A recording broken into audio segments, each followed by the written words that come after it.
Hello folks, my name is RH131, and we're back again playing some World of Tanks Blitz. Today we are playing in the Tier 9 Soviet heavy tank, the IS-8. One of two Tier 9 Soviet heavy tanks, the other being the ST-1. The IS-8 coming through the IS-7 line.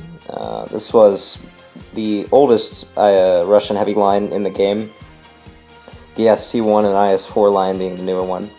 So what exactly are the advantages and the disadvantages to the IS-8s compared with the ST-1, and also compared with other Tier 9 heavy tanks in general? Well, let's start off with the armor. The armor is not there. It's really not. It's only 120 millimeters at the front, and it's not angled anywhere near as much as it needs to be. There's just not enough base armor there. The angling is fine, but it's just not enough base armor. Armor definitely goes to the ST-1. If you want a tank with armor that can openly brawl other heavies, you choose the ST-1. So that category goes to the ST-1. Next up, the gun. Now, I myself don't own an ST-1, but from fighting them in battle, I would probably say that the gun category goes to the IS-8, because the IS-8 gets the better rate of fire, and overall, just the gun on the IS-8 performs extremely well.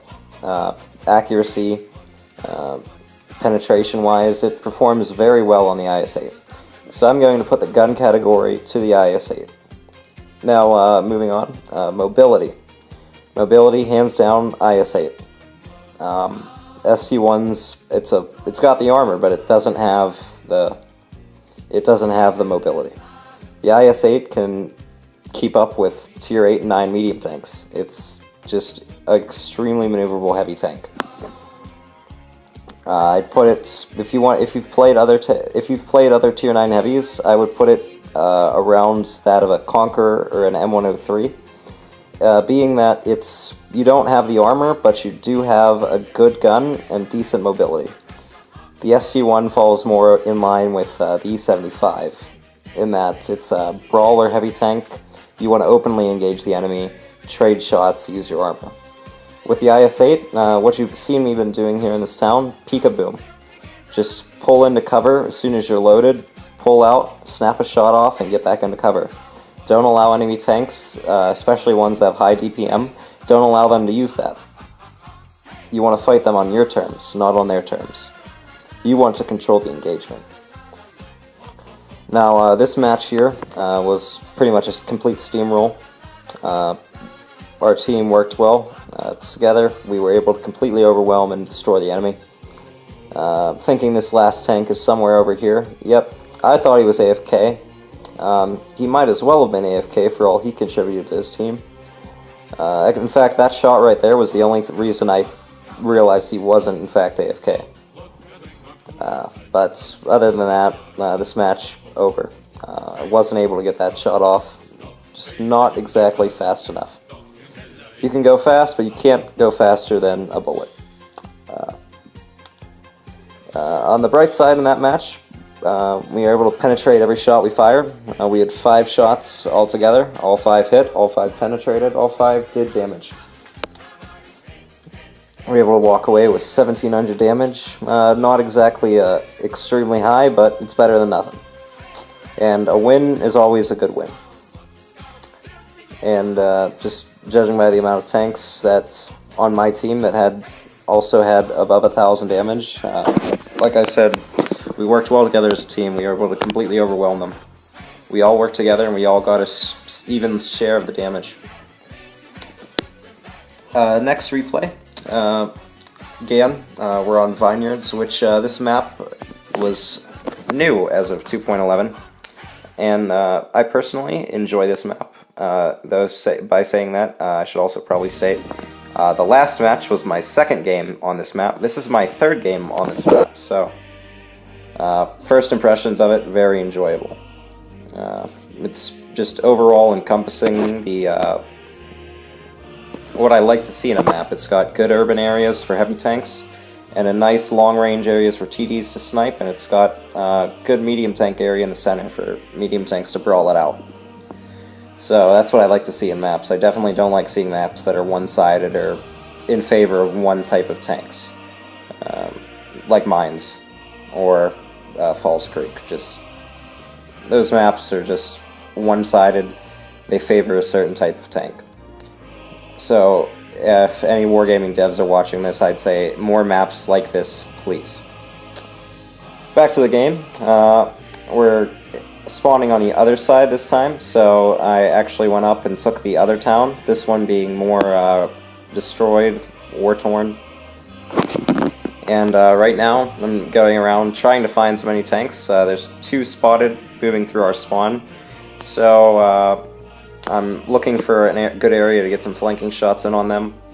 I haven't been too familiar with this map, so I'm gonna attempt to work my way around. Try to find a good spot. Also, as a form of feedback, currently what I do with my videos is I just go around reviewing tanks I have, or I have owned, and I just review the tanks.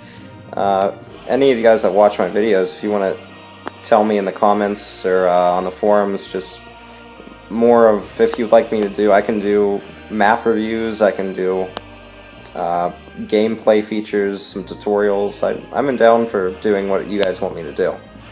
I'm here to entertain you guys, so, and also add my own sarcastic tone about it.